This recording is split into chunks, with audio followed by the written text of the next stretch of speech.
Bħalissa f'Malta hawn bejn 4500 u 5000 infermier.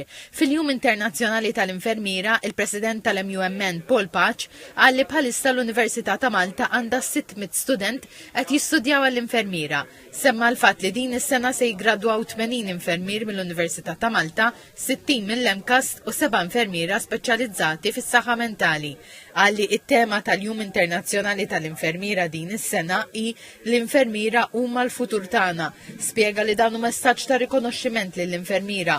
Paul Paċ qal li grazzi għall-għajnuna mill-Gvern illum qed tingħata iktar enfasi lil benesseri tal-infermiera fosthom biskedi tax-xogħol favur il-familja, nisa infermiera li jidħlu lura mill-lif tal-maternità ma jitilfux l-ispeċjalizzazzjoni tagħhom u infermiera li jridu jieħdu lif bil-lejl m'għadhomx iridu jsibu huma min jidħol ibidlilhom imma jieħu ħsieb l-isptar.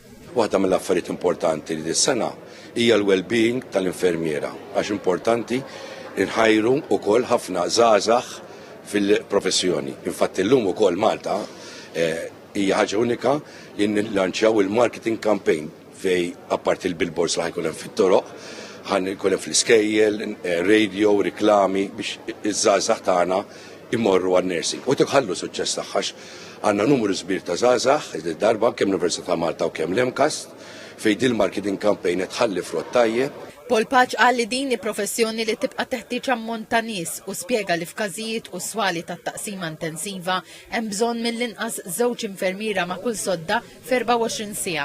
Il-Ministru tas-Saħħa Ġewwed Bela qal li hu importanti li l-karriera tal-infermiera tibqa' tiġi aġevolata fosthom billi jibqgħu jingħataw l-opportunità li jitħarġu u jistudjaw.